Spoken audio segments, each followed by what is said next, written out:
நல்லெண்ணெய் மணத்தோட சூப்பரா ஒரு தேங்காய் சாதம் சிம்பிளா எப்படி பண்ணலாம்னு பார்க்கலாம். லஞ்ச் பாக்ஸுக்கு ஏத்த ஒரு ரெசிபி. 1.5 டம்ளர் அளவுக்கு சாதம் குக்கர்ல வச்சுட்டு தட்டுல போட்டு ஆற வச்சிருக்கேன். தாளிக்கிறதுக்கு ஒரு 4 அல்லது 5 ஸ்பூன் அளவுக்கு நல்லெண்ணெய் சேர்த்துக்கோங்க. கடுகு, கடலைப்பருப்பு, உளுந்து பருப்பு எல்லாம் தாராளமா சேர்த்துக்கலாம். அடுப்பை கம்ப்ளீட்டா சிம்ல வச்சுக்கோங்க. 2 கைப்பிடி அளவுக்கு முந்திரி அல்லது வேர்க்கடலை சேர்த்துக்கோங்க. ஒரு 5 பச்சை மிளகாய் கட் பண்ணி சேர்த்துக்க போறேன். உங்களுக்கு வேணும்னா வரமிளகா கூட சேர்த்துக்கோங்க, அது இன்னுமே நல்லா இருக்கும். கடலைப்பருப்பு, உளுந்து பருப்பு சேர்த்துட்டு அது கூடவே நம்ம முந்திரி, பச்சை மிளகாய் சேர்த்துக்கணும். அப்பதான் பருப்போடவே சேர்ந்து பச்சை மிளகாயும் நல்லா வதங்கும், காரம் நல்லா இறங்கும்.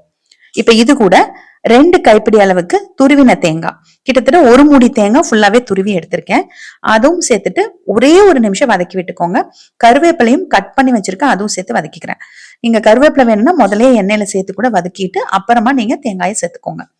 ஒரு நிமிஷம் வதக்கினதுக்கு அப்புறமா நம்ம ஆற வச்சு எடுத்து வச்சிருக்க சாதத்தை உள்ள சேர்த்துக்கலாம். சாதம் பாக்குறதுக்கு கட்டி கட்டியா இருக்க மாதிரி இருக்குங்க, கலந்து விட்டா உடஞ்சிரும். தேங்காய் டைரக்டா எண்ணெயில சேர்த்து வதக்காம சாதம் போட்டுட்டு அதுக்கப்புறம் கூட தேங்காய் போடலாம். ஆனா லஞ்ச் பாக்ஸுக்கு கெடாம இருக்கணும்ன்றதுனால தேங்காயை எண்ணெயில ஒரு நிமிஷம் வதக்கிட்டு அப்புறமா சாதம் சேர்க்கிறேன். ஒரு 3/4 ஸ்பூன் அளவுக்கு பொடி உப்பு சேர்த்துக்கோங்க. நல்லா கலந்து விட்டுருங்க. அவ்வளவுதான், தேங்காய் சாதம் ரெடி ஆயிருச்சு. கொத்தமல்லி தலை இருந்ததுன்னா மேல கொஞ்சம் கட் பண்ணி தூவி விட்டுக்கோங்க. இதுக்கு தொட்டுக்கிறதுக்கு ரொம்ப ட்ரையா இல்லாத மாதிரி ஏதாவது ஒரு சைட் டிஷ் வச்சுக்கோங்க. கொஞ்சம் காரசாரமா மஷ்ரூம் மசாலா இல்லைன்னா எக் மசாலா சூப்பரா இருக்குங்க இதுக்கு தொட்டுக்க.